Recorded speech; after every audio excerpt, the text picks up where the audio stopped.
सभी को जय श्री सीताराम। मित्रों, देखिए आज के वीडियो में देखने वाले हैं एक किताब जिसका नाम है रामायण रहस्य।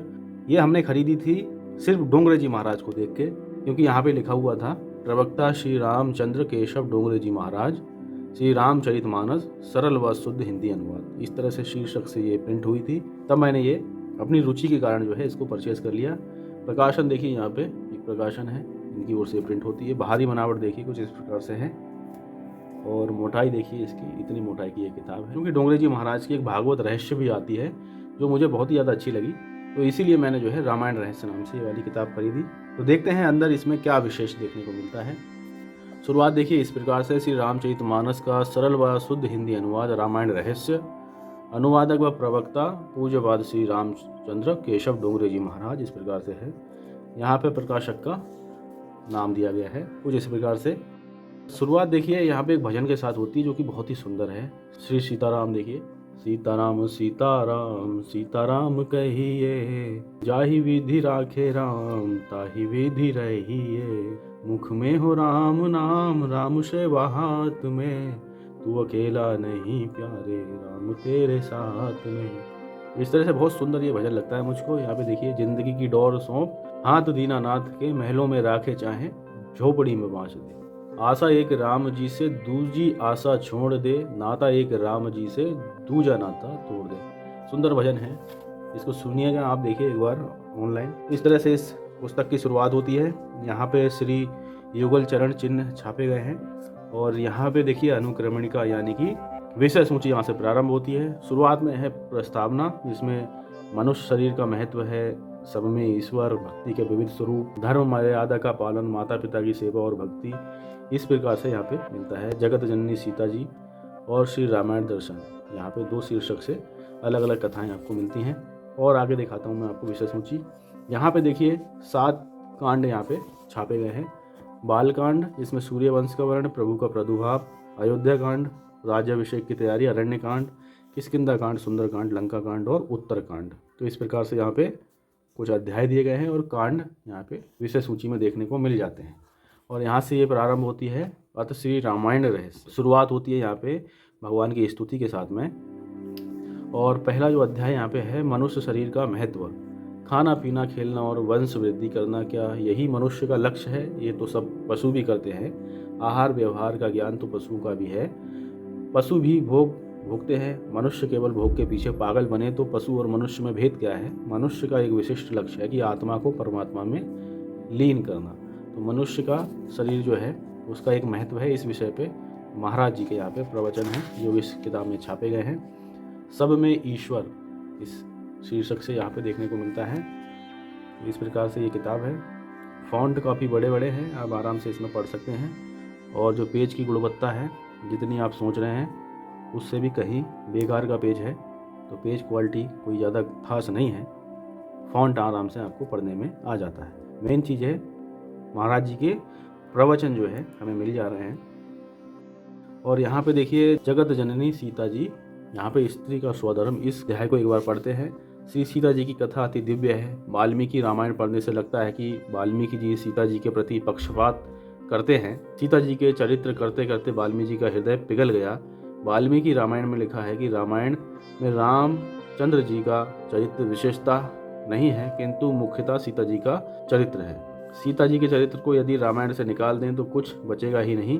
वाल्मीकि जी कहते हैं कि रामचरित्र दिव्य है, किंतु सीता जी का चरित्र अति दिव्य है। रामायण में सीता जी का आदर्श स्त्री धर्म को सिखाता है। इस प्रकार से देखिए वर्णन मिलता है। अगर आप ये किताब खरीदना चाह रहे हैं तो मैं आपको एक राय देता हूँ कि आप इस किताब को ना लें। इस किताब की जगह एक तत्वार्थ रामायण आती है, तत्वार्थ, तो उस रामायण को खरीद लीजिए। उसमें ज़्यादा विस्तार से आपको महाराज जी के प्रवचन देखने को मिलेंगे। इसमें बहुत शॉर्ट में दिया गया है। अभी देखिए बालकांड की तरफ चलते हैं और बालकांड को थोड़ा पढ़ने का प्रयास करते हैं। यहाँ पे देखिए यह है बालकांड और यहाँ पे सूर्यवंश का वर्णन है, तो इसको देखिए पढ़ते हैं। श्री राम जी का आविर्भाव सूर्यवंश में होता है। सूर्यवंश के आदि प्रवर्तक वैवस्वत मनु हैं। भगवान की नाभि से कमल उत्पन्न हुआ, कमल से ब्रह्मा जी उत्पन्न हुए, ब्रह्मा जी के पुत्र हुए मरीचि, मरीचि के पुत्र हुए सूर्य और सूर्य जी के पुत्र हुए आदिदेव। ये आदिदेव ही वैवस्वत मनु हैं जिनके नाम से सूर्यवंश शुरू होता है। मनु के ज्येष्ठ पुत्र इक्ष्वाकु ने सरयू नदी के किनारे अयोध्या नगरी का निर्माण किया। एक बार देवों और दैत्यों के बीच झगड़ा हुआ, उसमें देव हार गए तो इंद्र ने इक्ष्वाकु के पुत्र मानधाता से सहायता मांगी। आखिर दैत्यों को हराया गया। मानधाता ने सप्तद्वीप को जीत लिया और वे पूरी पृथ्वी पर एक छत्र शासन करते थे। मानधाता के बाद हुए सत्यव्रत। वे बड़े सत्यवादी, उदार, धर्मनिष्ठ और जितेंद्रिय थे। एक बार उनकी यज्ञ करने की इच्छा हुई कि जिससे वे संदेह स्वर्ग में जा सके। संदेह नहीं है, या सदेह होना चाहिए। तो स्पेलिंग मिस्टेक तो इस किताब में काफ़ी है, मैंने देखा। यहाँ पे संदेह नहीं होगा, यहाँ पे सदेह होगा। सदेह का मतलब होता है पूरे शरीर के साथ जो है स्वर्ग में जाना। संदेह का मतलब आप समझ सकते हैं कि किसी चीज़ में संदेह करना, यानी डाउट होना। तो संदेह नहीं होगा, इसको करेक्ट करिएगा। कुछ चीज़ें हमें अपने आप पे, स्वयं पे भी अपने विवेक से देखनी पड़ती हैं। तो यहाँ पे देखिए पूरा सेंटेंस ही आप पढ़िए। एक बार उनकी यज्ञ करने की इच्छा हुई कि जिससे वे सदेह स्वर्ग में जा सके।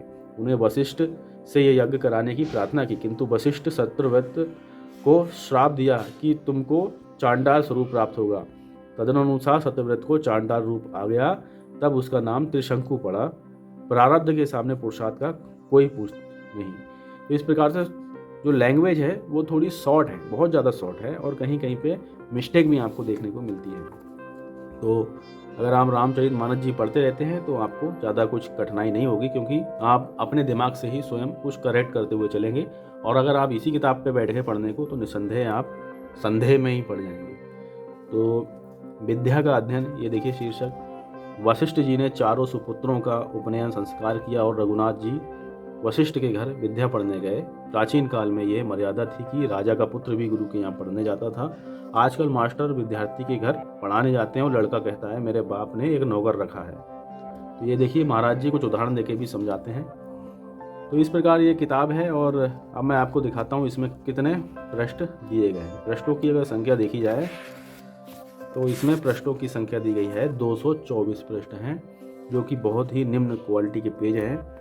और इसमें जो लास्ट में दो चीज़ें मुझे अच्छी लगी कि संकट मोचन हनुमान अष्टक दिया गया है, हिंदी अर्थ के साथ है यहाँ पे।